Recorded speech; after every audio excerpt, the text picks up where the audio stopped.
I found a hidden folder on his laptop, filled with photos of his ex. He says, it's just nostalgia. But I don't believe him anymore. I wasn't snooping. Let me just start there. I didn't go looking for anything. I wasn't trying to dig up dirt, and I certainly wasn't out to catch him doing something shady. It started off as an innocent afternoon, one of those lazy Sundays where nothing feels urgent. I was at his apartment, like I always was on weekends, wrapped in a blanket, sipping tea, and scrolling on my phone while he showered. His laptop was open on the coffee table, and he'd left it there after playing some music from YouTube earlier. I was looking for a specific email he said he'd received, a booking confirmation for a weekend trip we were planning, and he had told me, feel free to check it, my email's open. So I did. But while I was searching through his inbox, I accidentally minimized the browser, and that's when I saw the folder. It wasn't just sitting on the desktop. It was buried, hidden inside a folder labeled taxes_2021, which was inside another one labeled old work stuff. That caught my attention, not because I was suspicious, but because who keeps tax files from 2021 open in the middle of 2025? Curiosity took over. I clicked. Inside were more folders. One was called Private. My stomach flipped a little, but I told myself not to overthink it. Maybe it really was tax stuff, maybe he had some personal documents. But then I opened it. Inside, there was a folder named Ella. My heart stopped. I knew the name. Ella was his ex-girlfriend, the one he was with for almost 4 years before we met. He didn't talk about her much, but from the little I'd gathered over the past year and a half of our relationship, it was serious. They had lived together for almost 2 years. He had told me they broke up amicably, that it was just time, and that there were no lingering feelings. But seeing that folder, tucked away like some emotional time capsule, made me pause. I hovered over it for a moment, my fingers trembling. I clicked, and what I saw sent a chill down my spine. There were hundreds of photos. Not just random selfies or casual snapshots, but intimate ones. Them on vacation, cuddling in bed, kissing at the beach, him holding her face like she was his entire world. There were videos too. Short clips of her dancing in the kitchen, him laughing behind the camera, birthday surprises, handwritten notes scanned as images. Everything looked so full of love, and I suddenly felt like an intruder in someone else's story. Someone else's life. Someone he might not have let go of. He came out of the shower a few minutes later, towel wrapped around his waist, humming. I must have looked ghost white because he immediately stopped and asked, "Are you okay?" I didn't say anything at first. I just turned the laptop toward him, the open folder on full display, and watched the expression on his face melt from calm to panic. There was a long silence before he finally said, "You weren't supposed to see that." My voice cracked. "Why is this still here?" He sat down across from me, drying his hair with the towel, clearly scrambling for words. "Look, I should have deleted them, I know. I just never got around to it. It's nothing, really, just nostalgia." "Nostalgia?" I asked, blinking through tears I hadn't even noticed were there. "This isn't just a few pictures. It's everything. It's a whole life with her." He nodded slowly, guilt all over his face. "I swear to you, I don't have feelings for her anymore. I just kept them because it was a big part of my life. Like a memory box. I never look at it, I just didn't want to delete it." I didn't know what to say. I felt 100 things at once: betrayal, confusion, heartbreak. I wasn't angry that he had a past. We all do. I've kept some photos of exes too, buried deep in cloud drives, forgotten. But this felt different. This felt cherished. "You hid it," I said softly. "That's what gets me. If it was really harmless, why bury it in tax folders? Why not tell me?" He looked ashamed, because I knew how it would look. "And I didn't want to hurt you. But now you have." The rest of the evening was a blur. I told him I needed space. I went back to my apartment and sat on my bed for hours, replaying everything. I thought about all the times he'd reassured me that the past was behind him. I thought about how much I'd trusted him, how safe I'd felt. And I thought about that folder, how carefully hidden it was, like a secret he wasn't ready to let go of. He texted me that night, "Please don't let this ruin us. I love you." That folder means nothing now. But did it really mean nothing? A few days passed before we talked again. I told him I needed honesty, raw, uncomfortable honesty. "Do you still think about her?" I asked. He sighed. "Not in the way you think. I don't miss being with her. But sometimes I remember what it felt like to be with someone for that long. You don't just erase that overnight." That hit me hard, because it was true. Love leaves traces. It leaves echoes. But there's a fine line between honoring the past and holding on to it. And I wasn't sure which side of the line he was on. Weeks went by. I tried to shake it.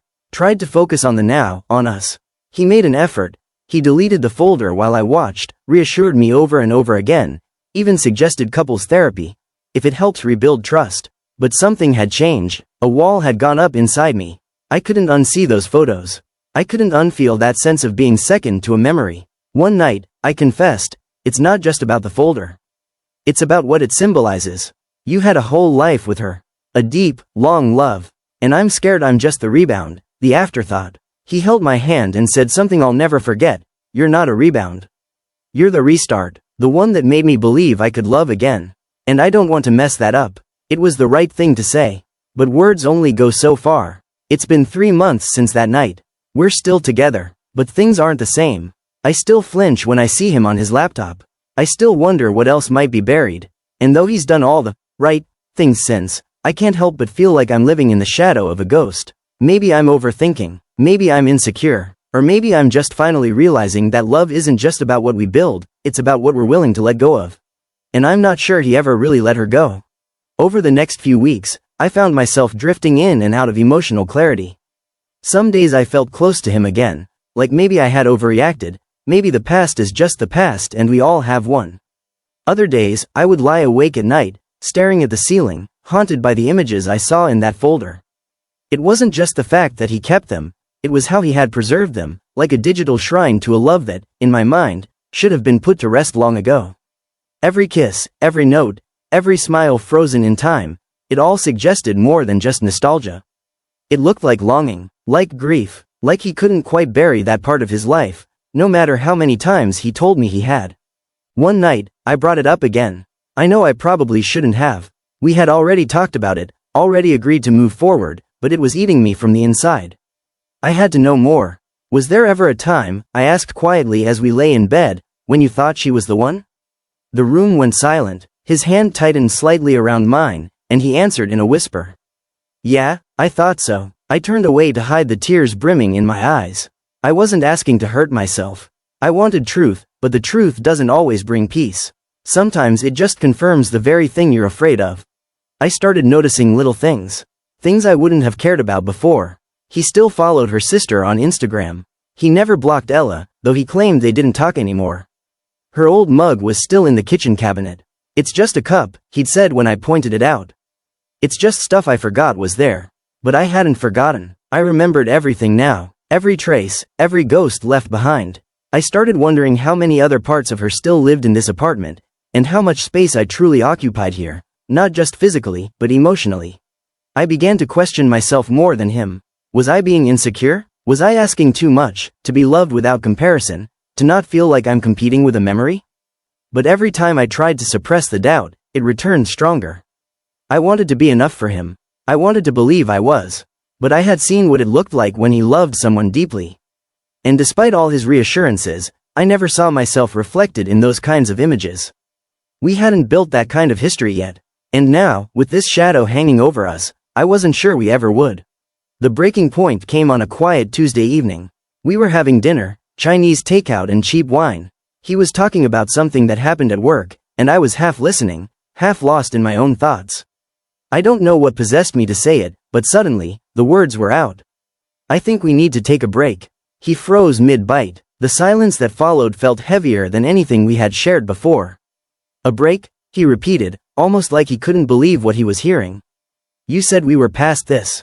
You said we'd move forward. I nodded, tears already spilling. I did. I wanted to, but I can't pretend I'm okay when I'm not. He looked devastated. I've done everything you asked. I deleted the folder. I stopped talking to everyone connected to her. I've been honest with you. What more do you want? I didn't have an answer. That was the worst part. He had done what he said he would. He hadn't cheated. He hadn't lied, not exactly. But what I wanted couldn't be fixed with deletions or blocked numbers. I wanted to feel like I was his first choice. Not his recovery. Not the next chapter. I wanted to be the whole damn book. I packed an overnight bag that night and left. Not because I didn't love him, but because I wasn't sure if love alone was enough. We didn't speak for a few days.